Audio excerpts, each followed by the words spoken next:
جیسا کہ ہم سب جانتے ہیں کہ ایک ڈیموکریٹک کنٹری میں لوگ اپنے ریپریزنٹیٹیو چنتے ہیں. یہ ریپریزنٹیٹیوز مل کر پالیسیاں اور لاز بناتے ہیں، لیکن ان پالیسیوں کو صرف بنانا کافی نہیں ہوتا بلکہ انہیں امپلیمنٹ کرنا پڑتا ہے. اس مقصد کے لیے ایک مضبوط سسٹم موجود ہے جسے سول سروس کہا جاتا ہے. سول سروسز اصل میں کنٹری کا ایڈمنسٹریٹو سٹرکچر ہے.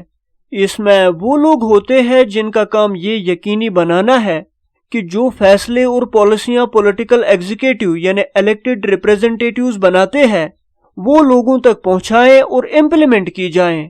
اس طرح ڈیموکریسی صرف وعدوں تک محدود نہیں رہتی بلکہ پریکٹیکل شکل میں آ جاتی ہے. انڈیا میں سب سے پہلے موریہ امپائر میں ایک مضبوط اور سینٹرل بیوروکریسی بنی. یہ بیوروکریسی ٹیکس جمع کرنے اور سسٹم کی سیکورٹی تھی، جیسا کہ کوٹلیا کی کتاب ارتھ شاستر میں ذکر ملتا ہے. اس کے بعد گپتا امپائر کے دور میں بھی ایک ایسا ہی ایڈمنسٹریٹو سٹرکچر بنایا گیا جو کاموں کو سسٹمیٹک انداز میں چلاتا تھا. پھر مغل امپائر کا دور شروع ہوا.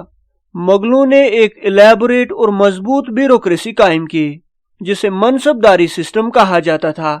اس سسٹم میں افسروں کی لیول ان فوجیوں کی تعداد پر مقرر ہوتی تھی جو ان کے انڈر ہوتے تھے.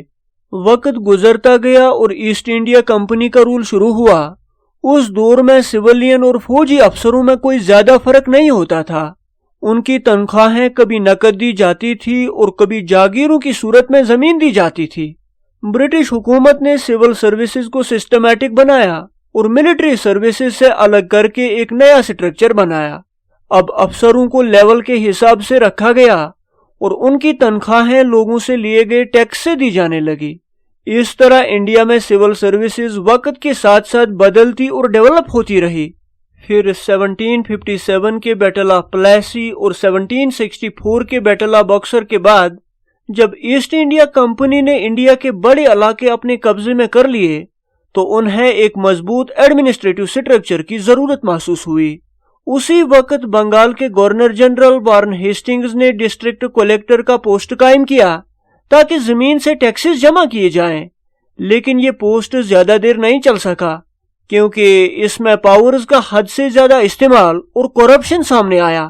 اس لیے جلد ہی اس پوسٹ کو ختم کر دیا گیا.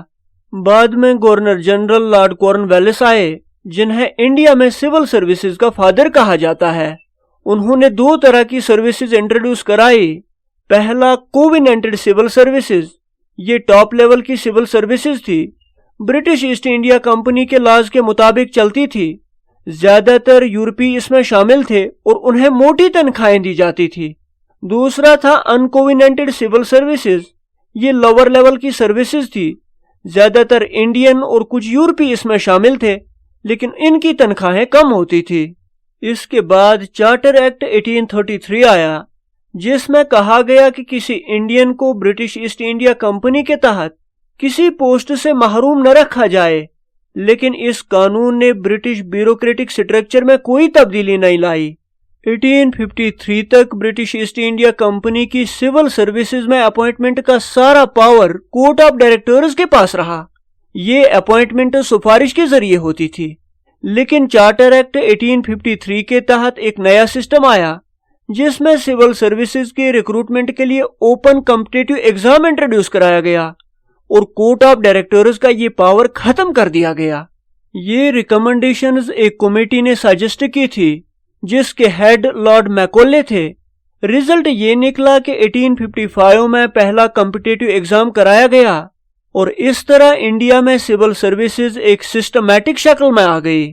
ریولٹ آف 1857 کے بعد جب برٹن نے انڈیا کا رول ڈائریکٹلی سنبھالا تو سول سروس میں بڑی تبدیلیاں کی گئی. گورنمنٹ آف انڈیا ایکٹ 1858 کے تحت انڈیا میں ٹاپ لیول سول سروس کو انڈین سول سروس کا نام دیا گیا. پھر انڈین سول سروس ایکٹ 1861 آیا جس میں یہ شرط رکھی گئی کہ حکومت کے کچھ پوسٹز ان لوگوں کے لیے خاص ہوں گے جو کم از کم 7 سال سے انڈیا میں رہ رہے ہوں. اس قانون سے انڈینز کے لیے ٹاپ لیول سول سروس میں انٹری کا راستہ کھلنے لگا. بعد میں انڈین سول سروس ایکٹ 1870 نے اس پروسیس کو آگے بڑھایا. اسی دوران ستیندر ناتھ ٹیگور پہلے انڈین بنے جو انڈین سول سروس میں اپوائنٹ ہوئے. اس کے بعد گورنر جنرل لارڈ ڈفرن نے ایچسن کمیٹی بنائی۔ اس کمیٹی نے پرانے کوونیٹڈ اور ان کوونیٹڈ سول سروسز کو ختم کر کے ان کی جگہ امپیریل، پروونشل اور سب آرڈینیٹ سول سروسز قائم کرنے کی ریکمنڈیشن دی۔ پھر آہستہ آہستہ انڈین سول سروسز کو برٹش حکومت کا سٹیل فریم کہا جانے لگا، کیونکہ یہی وہ سٹرکچر تھا جس نے انڈیا میں انگریزوں کا کنٹرول قائم رکھا۔ پھر اگست 1917 کے ڈکلیریشن میں ایڈون مونٹیگ نے ہاؤس آف کامنز میں وعدہ کیا کہ انڈینز کو حکومت میں زیادہ شامل کیا جائے گا۔ اس کے بعد سول سروس میں انڈینز کی تعداد بڑھنے لگی اور 1930s تک وہ میجارٹی میں آ گئے۔ آخر کار 1934 تک 7 آل انڈیا سروسز قائم ہوئی، جن میں Indian forest service, Indian police service اور انڈین پولیٹیکل سروس شامل تھی۔ اس طرح برٹش رول کے دوران سول سروس نے ایک نیا اور سسٹمیٹک روپ لیا۔ برٹش رول کے دوران انڈین سول سروس میں کھلی ناانصافی دکھائی دیتی تھی۔ یہ سسٹم انڈینز کی ریشیل ڈسکریمنیشن بھی درشاتی ہے۔